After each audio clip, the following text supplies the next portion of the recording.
¿Qué tal chicos? ¿Cómo están?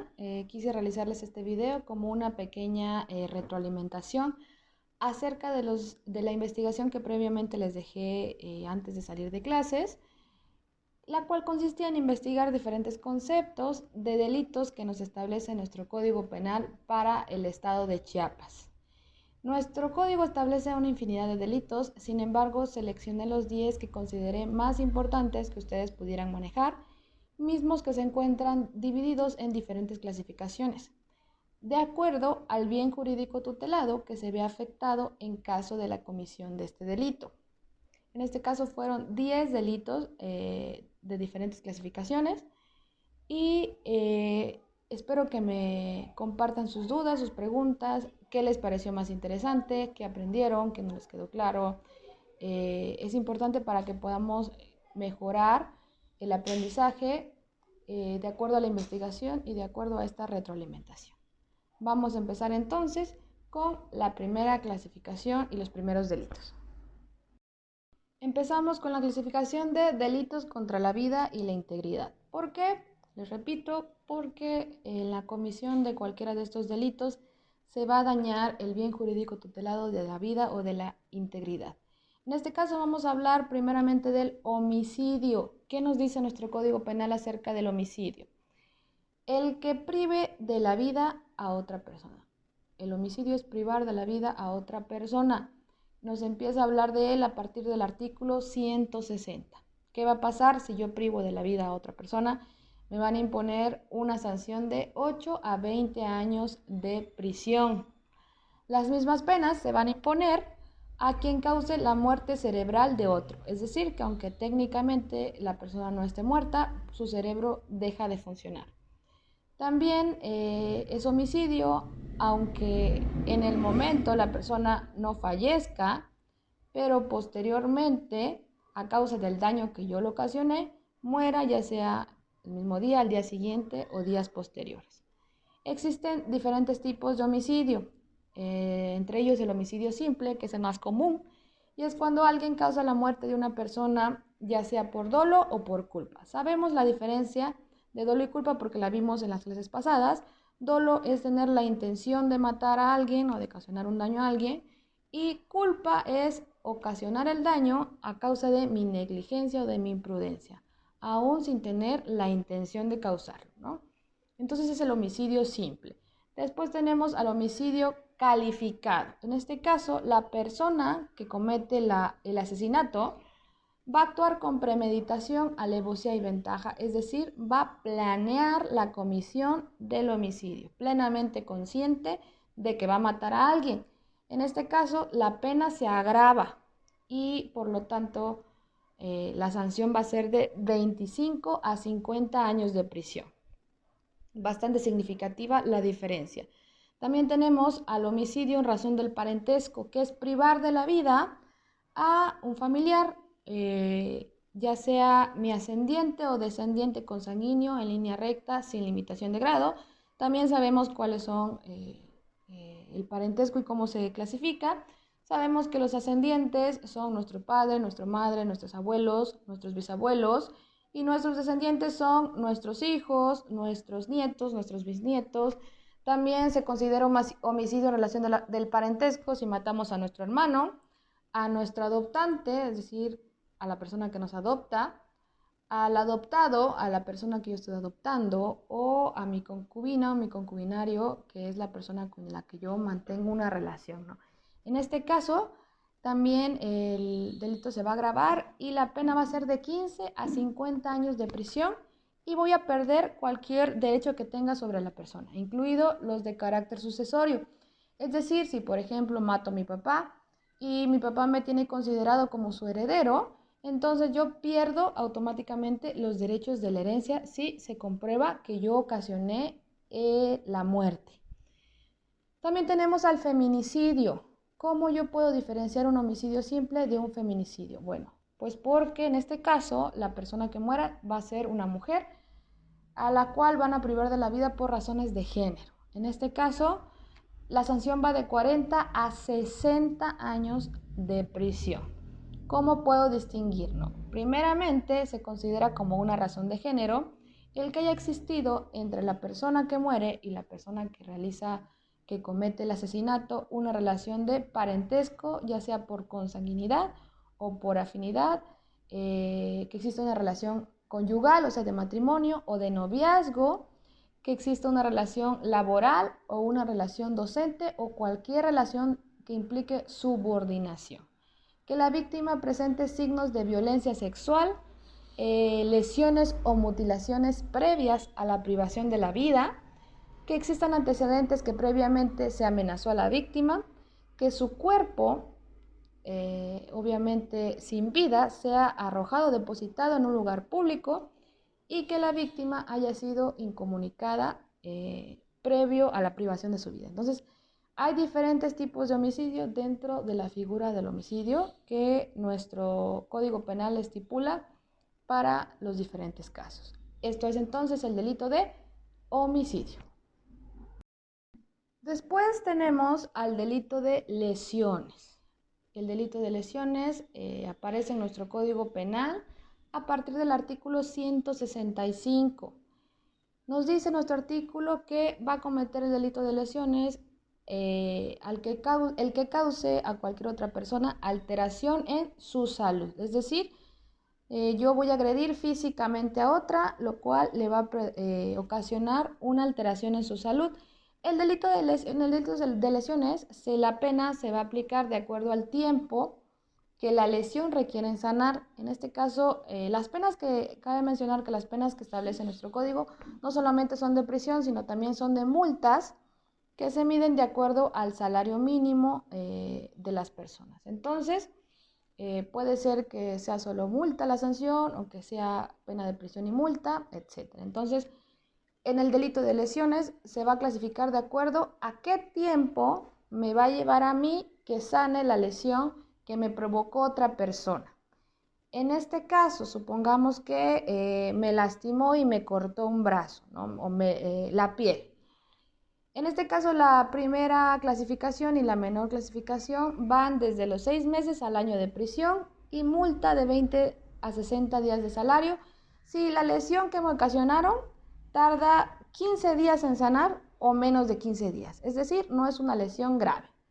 Y así va aumentando la pena de prisión, tanto la pena de prisión como la multa, si la lesión tarda de sanar más de 15 días. Después, si la lesión me va a dejar una cicatriz permanente o visible, por ejemplo, que me corte en la cara. Aumenta también la pena si la lesión me provoca una enfermedad mental o corporal, o sea, que impida que mueva un brazo, que impida que mueva una pierna, que me ocasione la pérdida o mutilación de algún miembro de mi cuerpo, de un brazo, una pierna, una mano, alguna deformidad que sea incorregible. Aumenta también, y es la clasificación más grave, si la lesión pone en peligro mi vida. Es decir, si puedo morir a causa de esa lesión. Si esa lesión pone en peligro mi vida, la pena es de 3 hasta 8 años de prisión y 150 días de salario. Pero ¿qué pasa? Si muero a causa de esa lesión, entonces ya el delito no es lesión, el delito se convierte en homicidio. Pero si logro salir de esa lesión que puso en peligro mi vida, entonces se sigue equiparando al delito de lesiones. En este caso también se va a agravar el delito si yo ocasiono una lesión a un menor de edad o a una persona mayor de 60 años o algún pariente que sea ascendiente, descendiente o con cualquier persona con la que tenga una relación de pareja. Ese es entonces el delito de lesiones. Después, chicos, tenemos al delito de violencia familiar. Eso entra dentro de una clasificación que no les establecí, pero en realidad este delito forma parte de los delitos contra la familia. ¿Por qué? Porque también es el bien jurídico tutelado que se ve afectado, ¿no? ¿Qué es el delito de violencia familiar? ¿Quién lo comete?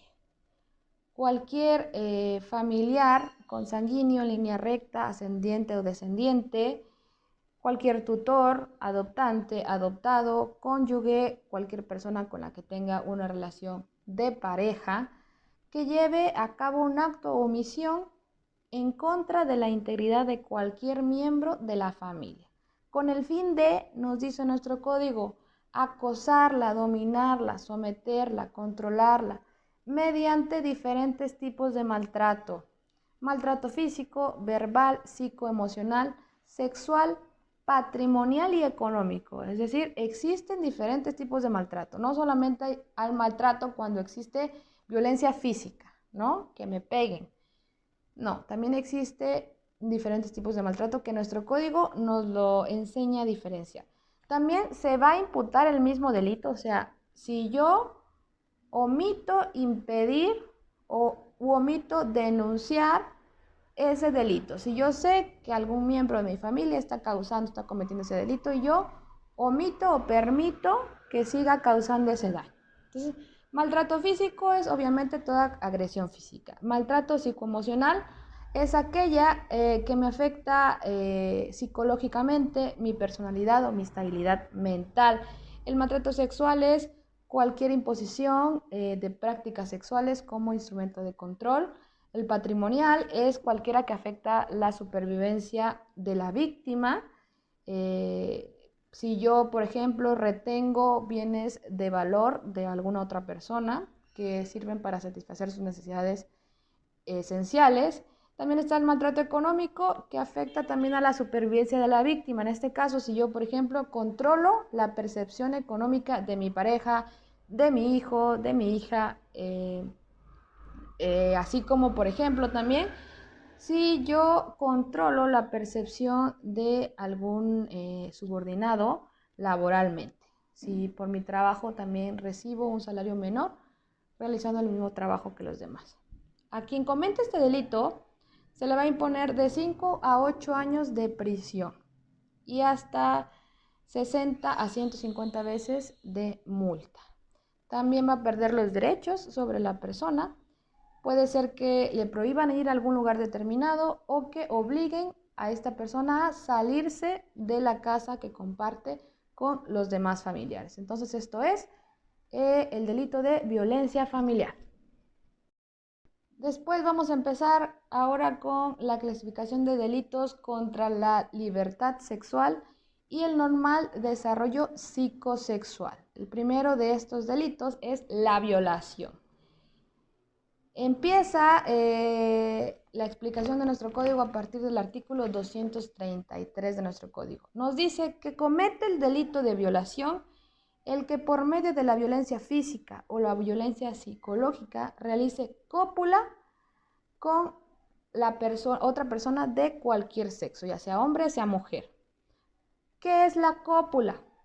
La introducción total, nos dice nuestro código, del miembro viril, del órgano viril, por vía vaginal, anal u oral en el cuerpo de otra persona. Es decir, el órgano reproductor lo introduzco por cualquier vía dentro de otra persona. Al responsable de este delito se le va a sancionar con una pena de 8 a 20 años de prisión. También se va a equiparar a una violación al que por medio de violencia física, violencia sexual, vaya a introducir en el cuerpo de otra persona cualquier instrumento, cualquier objeto diferente al órgano reproductor, pero que se introduzca por vía anal, vaginal u oral. También a la persona que aún sin utilizar violencia, introduzca su órgano sexual o cualquier otro objeto por vía anal, vaginal u oral dentro de otra persona que no pueda comprender el significado de lo que está pasando. O sea, no comprende esa persona, porque puede ser que padezca alguna enfermedad mental, no comprende lo que le están haciendo físicamente. Entonces, eso también, aun cuando la persona no lo comprenda, aun cuando no sea el órgano reproductor que se introduzca y que sea un objeto diferente, se clasifica como el delito de violación. Después tenemos al delito de hostigamiento sexual, el cual nuestro código empieza a explicárnoslo a partir del artículo 237. ¿Quién comete el delito de hostigamiento sexual? El que acose o asedie a otra persona de cualquier sexo, obviamente sexualmente, con fines sexuales, amenazándola con causarle un mal y valiéndose de ello de su posición jerárquica, o sea, que sea su subordinado. Puede ser una situación laboral, una situación docente, una situación doméstica que implique que esa persona tenga ventaja sobre la otra que está siendo hostigada. El delito de hostigamiento sexual se castiga con una pena de 1 hasta 3 años de prisión y 100 días de multa. También si el hostigador fuera servidor público, se le va a castigar con la destitución de su cargo. También va a incurrir en acoso o hostigamiento sexual al que sin consentimiento de la otra persona y con propósito de lujuria o erótico sexual, grabe o fotografía a otra persona a través de medios informáticos, virtuales, o también a las personas que asedian de manera verbal o corporal a cualquier otra persona en lugares públicos o transporte público a otra persona, afectando en este caso su derecho a la integridad y el libre tránsito, y que le causen a la persona intimidación, degradación u humillación o un ambiente ofensivo para esa persona, ¿no? Ese es el delito de hostigamiento sexual. Después tenemos al delito de estupro. El delito de estupro nos establece nuestro código a partir del artículo 239 y es al que realice la cópula, ya dijimos que es cópula, con una persona mayor de 14 años y menor de 18, es decir, una persona que tenga 14, 15, 16 y 17 años, cualquiera que sea su sexo, ya sea hombre o mujer, y que obtenga su consentimiento por medio del engaño. Incluso puede ser que esta persona diga, bueno, es que es mi novio, es mi novia, quiso tener relaciones conmigo. En este caso, no importa que la otra persona haya accedido a tener relaciones sexuales. Si una persona tiene 18 años y tiene relaciones sexuales con una persona que tenga de 17 hasta 14 años, es un delito. Aun si esa persona, sea su novio, sea su novia, haya accedido a tener relaciones sexuales, es un delito y se sanciona con una pena de prisión de 8 a 20 años de cárcel. Ese es el delito de estupro. Después tenemos al delito de abuso sexual a partir del artículo 241 de nuestro código. ¿Qué es el abuso sexual? Lo comete la persona que, sin consentimiento de la otra, ejecute cualquier acto sexual distinto a la cópula, es decir, no existe ninguna penetración, sino cualquier otra acción sexual, por ejemplo, que le obligue a esa persona a tocarla, o que le obliga a la persona a tocarse a sí misma, o a masturbarse, o a ver a otra persona masturbarse, cualquier otra acción que implique algún acto sexual, aunque no sea la cópula. Entonces, ¿qué sanción se le impone a una persona que comete el delito de abuso sexual? De 5 a 9 años de prisión y multa de 100 a 200 días de salario mínimo. La pena va a aumentar en una mitad más cuando este abuso sea realizado por 2 o más personas, cuando se haga uso de la violencia física o violencia moral, y también se equipara al delito de abuso sexual y se sanciona con la misma pena cuando a quien obtenga de una persona o de un tercero, aún sin el empleo de violencia, la autorización para realizar la cópula, para tener relaciones sexuales, como una condición para ingresar o permanecer o aumentar el salario en un trabajo, o como una condición para que se le otorgue un reconocimiento ya sea económico, profesional o académico. Se equipara y se incluye dentro del delito de abuso sexual.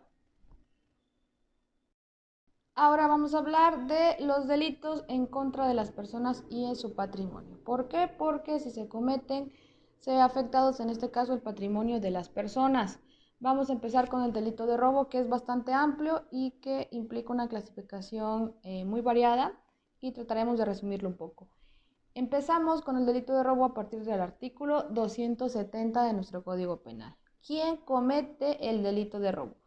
el que se apodere de una cosa mueble con el ánimo de apropiársela y sin derecho de la persona que legalmente la posea. Es decir, tomo algo que no es mío con el afán de quedármelo. Sabemos también la diferencia entre bien mueble y bien inmueble, porque las vimos en clases pasadas. Un bien inmueble es una casa, un terreno, un edificio, algo que no se pueda mover, y bien mueble es algo que tiene movilidad, ¿no? Un celular, una computadora o un refrigerador, etc. Entonces, ¿qué se entiende por el apoderamiento de una cosa? La remoción de una cosa de su lugar de origen con el ánimo de apropiársela. Yo tomo una cosa con el ánimo de que quiero que sea mía. Y se tiene por consumado el delito de robo, aun cuando después me arrepienta y lo devuelva, o aunque después me la quite, pero el delito ya se cometió. Al responsable del delito de robo se le va a castigar de acuerdo al valor de la cosa robada. Es decir, a mayor costo de la cosa que estoy robando, mayor va a ser mi pena o mi sanción. Si lo que robé no excede de 300 días de salario mínimo, obtengo la pena mínima, que va de 3 meses a 3 años de prisión, hasta 150 días de salario. Y así va aumentando si excede de 300 días de salario, después si excede de 700 días, luego si la última clasificación es cuando no se puede determinar el valor de lo robado. O sea, no se sabe, ya sea porque no tenga un valor exacto, pero puede ir hasta 5 años de prisión y 150 días de salario, cuando no puedo establecer el monto de los robos. Se entiende también por robo, por ejemplo, el aprovechamiento de la energía eléctrica sin tener derecho para ello, sin pagarla. También el aprovechamiento de frutos de alguna cosecha cuando no tengo el derecho a esa cosecha. Y el robo se va a agravar cuando se comete también con violencia física o violencia moral. Se va a entender también que el robo se ejecuta con violencia y se agrava el acto cuando se ejecute por 2 o más personas, cuando el robo se ejecute de noche, cuando el sujeto se encuentra armado, aun cuando el arma que lleva es de juguete, porque se dan casos en que la persona lleva una pistola pero en realidad es de juguete, pero la otra persona a la que le están robando no sabe que la pistola, en este caso, en este ejemplo, es falsa. Aún así, causa la misma afectación que aunque fuera real. Entonces, también se equipara y no afecta nada el hecho de que el arma no sea real. También cuando el sujeto que está robando amenace con causarle mal a algún familiar o a cualquier persona con la que se tenga relación. También cuando se agrava, cuando se realiza en un lugar cerrado, cuando la persona que roba es un dependiente mío o un trabajador, o sea mi huésped, sea mi comensal, o cuando sea al revés, que el dueño que está ofreciendo, en este caso la hospitalidad, le robe a las personas que está hospedando o a las personas que trabajan para él. Y así existen infinidad de clasificaciones de robo que van a agravar o aminorar la pena dependiendo la cosa robada y la forma en que se roba. Después tenemos al abuso de confianza. Este delito empieza a clasificarse a partir del artículo 296 de nuestro Código Penal para el Estado de Chiapas, quien comete el delito de abuso de confianza, al que, nos dice nuestro código, en perjuicio de alguien, o sea, con el afán de afectar a alguien, disponga para él mismo una cosa que sea ajena y que sea mueble de la que se le haya transmitido la tenencia y no el dominio. ¿Qué es decir la tenencia? Que la persona que legalmente es dueña de la cosa mueble me la haya dado para que la tenga, ya sea por una cuestión laboral, por una cuestión de amistad, me la dé consciente, pero no me la está regalando ni me la está vendiendo, únicamente la está teniendo, me la está entregando, pero esa cosa no es mía. Y yo entonces voy a intentar obtener o perjudicar a esa persona con tal de verla afectada, ¿no? Entonces en este caso se van a aplicar, al igual que el robo, se van a aplicar la sanción de acuerdo al valor de la cosa. La sanción va desde los 150 días de multa hasta la prisión de 4 a 7 años y 180 días de salario, de acuerdo al monto de la cosa de la cual me estoy apropiando, aun cuando están confiando en mí la persona que legalmente tiene o es poseedor de la cosa, ¿no? Por ejemplo, al que disponga de una cosa mueble sin tener el título legítimo, que haga parecer esa cosa como si fuera de ella. Entonces a mí me encargan como trabajador de una tienda llevar cierta cantidad o cierta mercancía a otro destino, pero yo, muy inteligentemente, desvirtúo la carga que estoy llevando. Entonces me están transmitiendo la tenencia. Yo no estoy robando esa carga en primer paso porque mi patrón me la está dando, ¿no? Pero después de que me transmiten la tenencia, voy y llevo a otro lado esa mercancía o le doy otro uso a la cosa que me están dando, que no era el uso que me están encomendando previamente la persona que es dueña. Ese es el delito de abuso de confianza. Abusé de la confianza de la persona que me transmitió la tenencia de esa cosa. Ese es el delito entonces de abuso de confianza. Y por último, con este delito terminamos, tenemos al delito de fraude. Vimos que se encuentra estipulado a partir del artículo 302 de nuestro Código Penal. En este caso no hay que confundir con el abuso de confianza. El delito de fraude, en este delito tenemos que aprovechar de un error de otra persona. Entonces, comete el delito de fraude al que engañando a otro, o sea, yo voy a engañar a la otra persona, o aprovechándome de que se encuentra en un error, o sea, que no sabe la realidad de alguna circunstancia, quiero obtener un lucro, dinero, quiero obtener algún beneficio, en mi propio beneficio o en beneficio de otro. ¿Cómo voy a castigar o cómo voy a sancionar el delito de fraude? Lo mismo que en el robo, lo mismo que en el abuso de confianza, dependiendo del valor de la cosa. La clasificación va desde los 6 meses a 2 años de prisión hasta 100 días de salario, cuando no excede el costo de la cosa de 200 días de salario. Después seguimos cuando no excede de 1000 días de salario. Y por último, cuando excede de los 1000 días de salario, por lo tanto la pena puede ir hasta los 10 años de prisión a los 180 días de salario. ¿Qué ejemplos les puedo poner acerca del delito de fraude? Al que quiera vender una cosa y no sea el legítimo propietario. Yo rento o a mí me prestan una casa y yo la vendo de manera ilegal porque alguien que no es propietario de una casa no la puede vender. Entonces, la otra persona no lo sabe, me aprovecho de que no lo sabe y la vendo y esa persona me entrega cierta cantidad de dinero. ¿Qué otro ejemplo nos establece nuestro código? Al que pague con un cheque que no tenga fondos. Entonces yo voy a comprar un carro y realizo un cheque por 100,000 pesos. Cuando la empresa quiere cobrar el cheque, se da cuenta que ese cheque no tiene fondos. Entonces estoy aprovechándome de un error.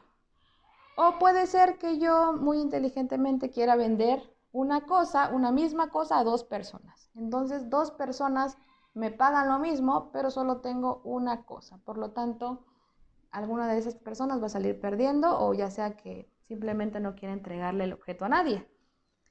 Al fabricante, al contratista que me diga, bueno, te voy a construir tu casa y le voy a poner un material de este tipo. Y resulta que me pone de un material de más baja calidad y eso también me causa una afectación. A las personas que se dedican a la supuesta evocación de espíritus, que me leen las cartas, que obtienen un lucro por eso, que es de manera ilegal, también están incurriendo en un delito de fraude, porque se están aprovechando de la ignorancia o el error de las personas en este caso.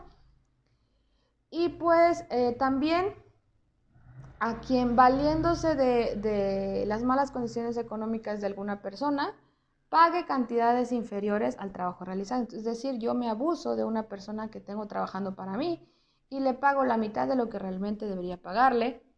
A escuelas también que brindan servicios educativos sin tener el permiso, o también a las personas que ilegalmente se meten a una página web o algún servidor bancario y realizan una transferencia ilícita de dinero. Entonces, es así como terminamos con el delito de fraude y es así como terminamos con la clasificación de los delitos que quedaron pendientes o quedaron como actividad en la clase. Realmente espero de que les haya aclarado un poco más el panorama y si no, pregúntenme. La verdad es que nuestro código tiene algunos términos que no son fáciles de digerir y que con la práctica y que con la lectura se puede aprender un poco más. Espero realmente que aprovechen estos días estudiando y comentando y participando también en este video. Buen día, chicos.